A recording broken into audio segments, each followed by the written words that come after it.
جنگ ہوئی ہے آج سے نہیں بلکہ جو سوویت یونین کے حملے کے بعد سے امریکہ کے ساتھ بڑا گہرا تعلق رہا ہے. تو اس تمام بیک گراؤنڈ کے ساتھ اس وقت جب کہ حالات وہاں پر نہایت سنگین ہیں، وہاں پر پرائم منسٹر کا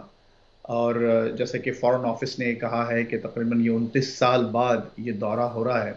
غالباً 23 سال بعد. اس سے پہلے پرائم منسٹر یعنی جو ہیڈ آف دی گورنمنٹ کا پریزیڈنٹ زرداری گئے بیچ میں، لیکن ایک ہیڈ آف دی گورنمنٹ کا جو ہے ایک اتنے عرصے بعد 2 دہائیوں کے بعد یہ دورہ ہو رہا ہے. تو اس کی کیا وجوہات ہیں؟ اور پہلے بات کرتے ہیں آپ کے سوال کے اس جز کی، اس پارٹ کی، کہ یہاں واشنگٹن میں اس کو کیسا دیکھا جا رہا ہے. جی تو ظاہر ہے کہ ٹائمنگ کے لحاظ سے اس کو ایک surprise for the western observers کہ پاکستان جو کہ ابھی بھی امریکہ کے ہی کیمپ میں ہے، جیسا بھی ہے نا، تھوڑا سا نیمے درون نیمے برون جسے کہتے ہیں، آدھے اندر آدھے باہر، لیکن over all generally speaking Pakistan is still in the western camp. تو ایک ایسے وقت پر جب کہ پورا ویسٹ، پورے مغربی دنیا اس وقت رشیا کے خلاف نبرد آزما ہے، کم از کم ڈپلومیٹیکلی، اور یوکرین میں اتنے شدید آپ کو جنگ کے خطرات منڈلا رہے ہیں، پرائم منسٹر کا وہاں جانا اور پھر خود پاکستان میں جو حالات ہو رہے ہیں، آپ دیکھیے عدم اعتماد کی جو تحریک لائی جا رہی ہے اور جو پولیٹیکل سچویشن جو بن رہی ہے، ان سب کے باوجود پرائم منسٹر کا وہاں جانا بہت بہت زیادہ معنی خیز ہے. اچھا، اب اس کی دیکھیے دو میرے نزدیک جو وجوہات مجھے جو سمجھ میں آتی ہیں. ایک تو یہ کہ اس وقت پاکستان اور امریکہ کے تعلقات اپنی بالکل جو لوویسٹ، جو نچلی ترین جو سطح ہے اس پر موجود ہیں. پاکستان کو امریکہ سے کسی بھی قسم کی کوئی ایڈ، کوئی امداد نہیں مل رہی. پاکستان کو جو اس کی جو ملٹری ہارڈ ویئر ہے، اس کے اسپیئر پارٹس یا اس کی سروس امریکہ نہیں فراہم کیا جا رہا، فراہم کر رہا. تو مطلب یہ ہے کہ اس وقت حالات ایسے ہیں کہ پاکستان اس وقت ایسی سچویشن میں ہے کہ جب تک کہ وہ اگر دوسری طرف اپنے دوسرے ذرائع استعمال نہیں کرے گا اپنی ہارڈ ویئر کے لیے اور اپنی ملٹری نیڈز کے لیے، تو یہ ایک نہایت کمزور صورتحال بنتی جائے گی پاکستان کے لیے آئندہ چند سالوں میں، بلکہ آئندہ لیکن چند ہم اس مہینوں کو میں. مجھے یہاں یہ بھی بتائیے گا کہ ہم ان چیزوں کو بیلنس کیسے کر سکتے ہیں، کیونکہ پاکستان جس خطے کے اندر وقوع پذیر ہے، اگر ہم جغرافیائی لحاظ سے بھی بات کریں تو پاکستان کی خارجہ پالیسی کے ساتھ یہ چیز رہی ہے کہ اگر ہم ایران کے ساتھ بات کرتے ہیں کہ سعودیہ کو تحفظات ہو جاتے ہیں، سعودیہ کے ساتھ کریں تو ایران کے ساتھ ہو جاتے ہیں، امریکہ کے ساتھ کریں تو چین اور رشیا کو تحفظات ہو جاتے ہیں، چین کے ساتھ کریں تو اسی طرح امریکہ کو ہو جاتے ہیں. تو پاکستان آپ کیا سمجھتے ہیں کہ خارجہ پالیسی کو ہم کیسے بہتر سے بہتر اور بیلنس رکھ سکتے ہیں جیسا کہ بھارت کرتا ہے؟ دیکھیے رضا، پاکستان کا اس میں کوئی شک نہیں کہ ہماری جو جغرافیائی جو اہمیت رہی ہے، جیو پولیٹیکل اہمیت رہی ہے اوور دی ایئرس، اور خصوصاً جیسے میں نے اس سے پہلے جو بیک گراؤنڈ دیا تھا، لیاقت علی خان آپ کے پہلے پرائم منسٹر نے جی اور امریکہ نے بڑی اہمیت دی آپ کو اس وقت. اس کی وجہ یہی تھی، ایوب خان کے دور میں آپ دیکھیے آپ کے پاس صدور یہاں آتے رہے ہیں، امریکی نائب صدور آتے رہے ہیں، اور ایک بڑی گہری وہ ریلیشن شپ رہی ہے. ہماری جغرافیائی اہمیت ہے، لیکن وہی ہمارے لیے بہت بڑی لائبلٹی بھی ہے، جیسے کہ آپ نے خود فرمایا کہ اپنی اس لائبلٹی کی وجہ سے ہمارے لیے اس خطے میں توازن رکھنا بڑا مشکل ہوتا جا رہا ہے. اور اسی کی طرف میں آ رہا تھا، وہی آپ نے جو سوال کیا ابھی، میں عرض یہی کرنا چاہ رہا تھا کہ اگر آپ دیکھیں کہ اب آپ کو ایک طرف سے ملٹری ہارڈ ویئر نہیں مل رہی، امداد نہیں مل رہی، تو کیا آپ ہاتھ پر ہاتھ رکھے صرف اس لیے کہ آپ توازن چاہتے ہیں، آپ بیٹھے رہیں، یا آپ دوسرے ممالک کی طرف، دوسری طاقتوں کی طرف دیکھیں؟ تو پرائم منسٹر کی ایک وجہ تو یہ ان کے دورے کی بنتی. دوسری وجہ جو ایک سمجھ میں آتی ہے وہ یہ کہ اس وقت اگر جو رشیا کے پاس جو سچویشن ہے، اگر رشیا کا کے پاس کوئی ایسا عالمی سطح کا لیڈر، میں نہیں سمجھتا کہ اس وقت ہمارے پرائم منسٹر عالمی سطح کے لیڈر ہیں، لیکن ایک بہرحال ایک بہت اہم ملک کے لیڈر ہیں، وہ اگر وہاں جاتے ہیں تو ایک بہت بڑی اس کی ایک مورل سپورٹ ہے رشیا کی اس پورے معاملے میں. اب ظاہر ہے وہاں جب جائیں گے تو پرائم منسٹر کو ہرگز کوئی ایسا بیان وہ نہیں دے سکتے جو کہ رشیا مخالف ہو، یا وہ یہ کہیں گے کہ نہیں ہم اس پورے معاملے کی مذمت کر سکتے ہیں، جو کہ امریکہ اور دوسرے ویسٹرن ممالک دنیا کے ہر صحیح. ملک سے اس وقت چاہتے ہیں. تو یہ شاید اگر کہ a friend in need is a friend indeed والی جو محاورہ جو ہم نے سنا ہے کہ اس وقت جو رشیا کو جو مورل سپورٹ کی ضرورت ہے کچھ کم از کم علاقائی طاقتوں سے، وہ اگر پرائم منسٹر عمران خان وہ صرف اپنے وزٹ کے ذریعے پرووائڈ کر دیتے ہیں تو شاید وہ زیادہ جگہ بنانے میں کامیاب ہو بہت سکتے ہیں اہمیت کا تاکہ حامل ہے، اور بہت ساری جو چیزیں ہیں وہ ملحوظ خاطر رکھنی پڑیں گی وزیراعظم پاکستان کا بھی، خارجہ پالیسی کے حوالے سے بھی، دیگر بھی اس ضمن میں سوالات ہیں وہ آپ کے سامنے میں رکھوں گا، مگر ناظرین یہاں وقت ہوا ایک بریک کا، ہمارے ساتھ رہیے گا۔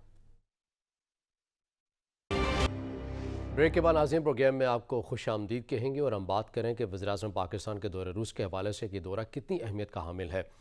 فیض صاحب مجھے یہ بتائیے گا، جس طرح سے بریک میں جانے سے پہلے ہم نے اس کی اہمیت کے حوالے سے ہم نے بات کی ہے، لیکن ہم نے یہ بھی ساتھ دیکھا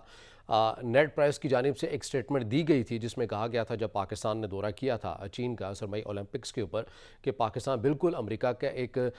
تصویراتی پارٹنر ضرور ہے، اس کو حق بھی بنتا ہے کہ وہ جن ممالک کا دورہ کرنا چاہے کر لے، اسی طرح روس کا بھی وزیراعظم پاکستان دورہ کر رہے ہیں، لیکن پاکستان کا تو واضح ایک موقف ہے، جس طرح سے وزیراعظم اس چیز کا بار بار تکرار بھی کرتے رہے کہ اب ہم کسی کیمپ کا حصہ نہیں بنیں گے، بلکہ دیگر جتنے بھی جو ممالک ہیں ہم ان کے ساتھ تجارت کو فروغ دیں گے، معاشی طور پر ان کے ساتھ منصوبہ بندی ہے اس کو کریں گے اور اسی کو آگے لے کر بڑھیں گے۔ لیکن ہم نے پھر یہ بھی دیکھا ہے کہ اگر چین کے ساتھ یا رشیا کے ساتھ بالخصوص اگر ہم نے ایسے معاہدے دیکھے ہیں کہ جن کے اندر مزید کوئی اقدامات یا پیش رفت نہیں ہو سکتی ہے، چاہے وہ گیس کے حوالے سے منصوبہ ہو یا دیگر ہو، تو اگر پاکستان معاشی طور پر منصوبہ کرتا ہے اور کہیں نہ کہیں سفارتی سطح کے اوپر یا دیگر کسی، کیونکہ پاکستان فیٹ اف کی گرے لسٹ میں بھی موجود ہے، آئی ایم ایف سے قرضے بھی لینے ہیں، تو اگر پاکستان معاشی طور پر یا فائنینشلی پروجیکٹ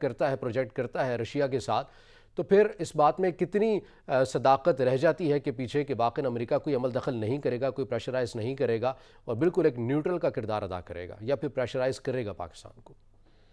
دیکھیے رضا، بہت اچھا سوال ہے آپ کا، اور اس کو آپ نے بہت اچھا کانٹیکسٹ دیا اس کا۔ دیکھیے بات یہ ہے کہ اس میں کوئی شک نہیں کہ ایک آئیڈیل سچویشن یہی ہے کہ آپ توازن رکھیں۔ کیا وہ توازن ہماری اپنی جو پرٹیکولر سچویشن میں ہم مینٹین کر سکتے ہیں؟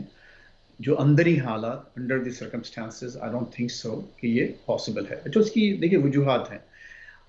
امریکہ یا ویسٹ، ایک یہ جو ایک ویسٹرن سویلائزیشن ہے، اوور دی ایئرس کئی سینچریز سے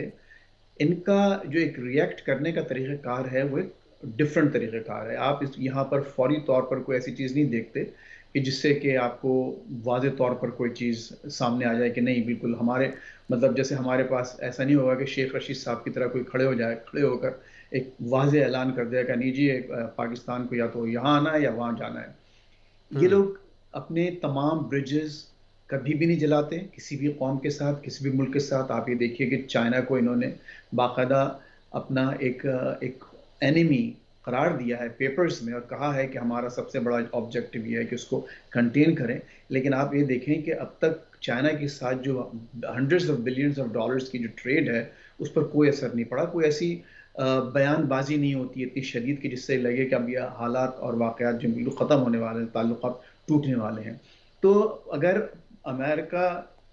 کی رضامندی یا عدم رضامندی کے ساتھ اگر پرائم منسٹر چائنا یا رشیا جاتے ہیں تو آپ فوری طور پر کچھ نہیں دیکھیں گے، جیسے کہ آپ نے حوالہ دیا نیٹ پرائس کے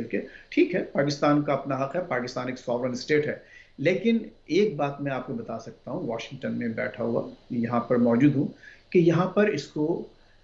بڑی تشویشناک نظروں سے دیکھا جاتا ہے۔ پاکستان کے حالات اس وقت واشنگٹن میں موافق نہیں ہیں۔ پاکستان کا جو اوپینین ہے، پاکستان کے بارے میں جو خیال ہے وہ فیوریبل نہیں ہے۔ اس کا ایک اسٹیٹ لیول پر شاید کوئی بیان سامنے نہ آئے، لیکن تھنک ٹینکس میں، اکیڈیمیا میں، میڈیا میں اور جو پولیٹیکل سرکلز ہیں وہاں پر آپ کو تشویش کی نگاہ سے دیکھا جا رہا ہے اس معاملے کو۔ اس کی وجوہات میں آپ کو بتاؤں، دیکھیے ایون آپ نے جیسے ابھی تھوڑی دیر پہلے انڈیا کی مثال دی تھی کہ انڈیا بیلنس کرنے کی کم از کم کوشش کرتا ہے اور کافی حد تک کامیاب ہوتا ہے۔ دیکھیے انڈیا کو بھی بہت ایشوز ہیں، آپ کو معلوم ہوگا کہ انڈیا بھارت جو سے رشیا سے جو میسلز لے رہا ہے 400 S-400، جی تو اس پر امریکہ کو بڑے سخت تحفظات ہیں، اور اب تک امریکہ نے انڈیا کو ویور نہیں دیا۔ اگر وہ ڈیل اگر پائے تکمیل کو پہنچتی ہے اور اگر یہاں سے ویور نہیں دیا جاتا تو آٹومیٹکلی بھارت پر امریکن سینکشنز لگ سکتی ہیں۔ اچھا، اب اس کی وجہ دیکھیے کیا ہے، جو یہاں لوگوں سے بات کی ہے، جو یہاں بات سمجھ میں آتی ہے، وہ جو اگر آپ ایک رشیا سے جا کے رشین ہارڈ ویئر لے کے آنا چاہتے ہیں، جو کہ پاکستان چاہتا ہے غالباً اب،